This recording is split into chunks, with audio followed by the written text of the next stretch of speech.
What's up, everybody? You're tuning in to BottomLineSports.net, serving up deeper insight on everything sports. We have an updated diagnosis of Chicago Bulls star point guard Derrick Rose.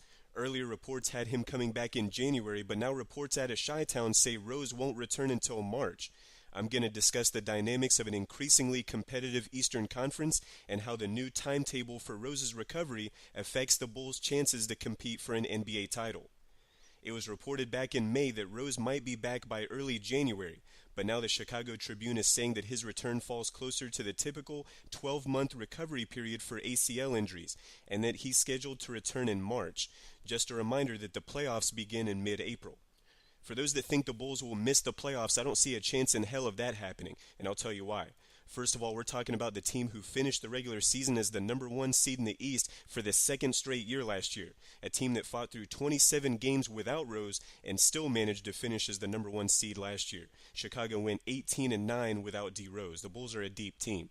Many people point to the fact that the Bulls were bounced in the first round of the playoffs by the 76ers without him, but let's not forget Joakim Noah also missed the last 3 games of that series. Second of all, I just don't think 8 teams will finish the regular season with more wins than Chicago. Miami, Indiana, Boston, Atlanta, New Jersey, New York, Philadelphia. There's 7 teams right there that should make the playoffs. But Orlando? Sources say they may keep Dwight Howard now. I think that team is going to be a mess no matter what happens with Superman. They're either going to have too many distractions with him there, or they're going to suck without him there if they deal him before the trade deadline and get a bunch of new pieces that won't be able to gel in time for the playoffs. Bulls fans can breathe easy when it comes to that because there's such a huge gap between those potential playoff teams and the rest of the East. Milwaukee, Toronto, Detroit, Cleveland, Washington, Charlotte, those are the remaining teams in the East right there. If someone thinks any of them are making the playoffs, my brother's a psychologist and I can hook you up. At the absolute worst, the Bulls will be fighting for the 7th or 8th spot, and that brings me to my third and final reason why the Bulls will absolutely make the postseason. Rose will be back, and the Bulls will be fighting for their playoff lives when he does. They're not going to shut him down for the entire season no matter what, and that's because D. Rose won't let that happen.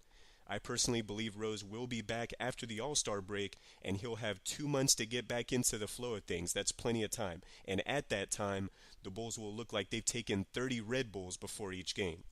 Now, making the playoffs is one thing, but competing for an NBA title is a completely different subject. I think the East is going to be fun to watch next season. The Nets are introducing their team to Brooklyn as we speak by unveiling the nickname of Core 4 in reference to Deron Williams, Joe Johnson, Brook Lopez, and Gerald Wallace. They're going to be tough to handle. The Heat have made some great offseason moves by getting Ray Allen and Rashard Lewis. I think both of those guys will be deadly for them. The key to a Miami repeat, however, might just be whether Juwan Howard decides to retire or not. For those of you who don't know, Juwan averaged a whopping 2.7 minutes per game in the playoffs last season and almost averaged a whole point a game. That's going to be crucial. The Celtics lost Ray, but getting Jason Terry was a perfect replacement for him. He's another veteran with championship experience and clutch capability, while also being a better defender and better off the dribble than Ray at this point in his career. Trading for Courtney Lee was also another great move by Boston. He'll provide some firepower out of the backcourt. Re-signing Brandon Bass was also another great move. And how about the guys they drafted to address the help that KG needs in the paint? Jared Sullinger and Fab Melo, those should work out extremely well for Boston. Look out for them. The Knicks didn't get Jeremy Lin, but you can't say they haven't at least solidified the point guard position by getting Jason Kidd and Raymond Felton. I also love the pickup of Marcus Camby. That's great depth added to the front court. I really like what the Hawks and new GM Danny Ferry have done.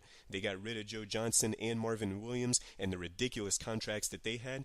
They went out and got Lou Williams, a great young guard who finished second behind James Harden for Sixth Man of the Year last year. Plus, Atlanta got Devin Harris. That team should be able to go a little deeper in the playoffs. The Pacers and Sixers will also be strong. With all that said, the bottom line is the Bulls aren't in the worst position here. Rose will be back, and I think he'll have enough time to get back up to speed. People can't confuse the Bulls with some other teams who are the type to lay down in these situations. Coach Thibodeau has them ready to play every night. I think they know Rose will be back, and I think the timing of Rose's return puts the Bulls in position to play inspired ball at the end of the season.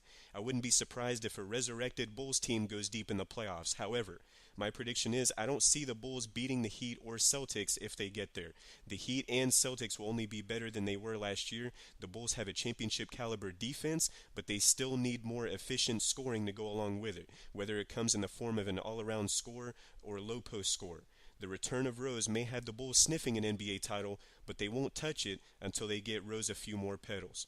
Thanks for tuning in to BottomLineSports.net. Make sure to visit the Facebook wall for Bottom Line Sports. You can subscribe to all my podcasts in iTunes, but more important than all that, guys, make your voice heard and leave a comment. That's it for today. I'm out.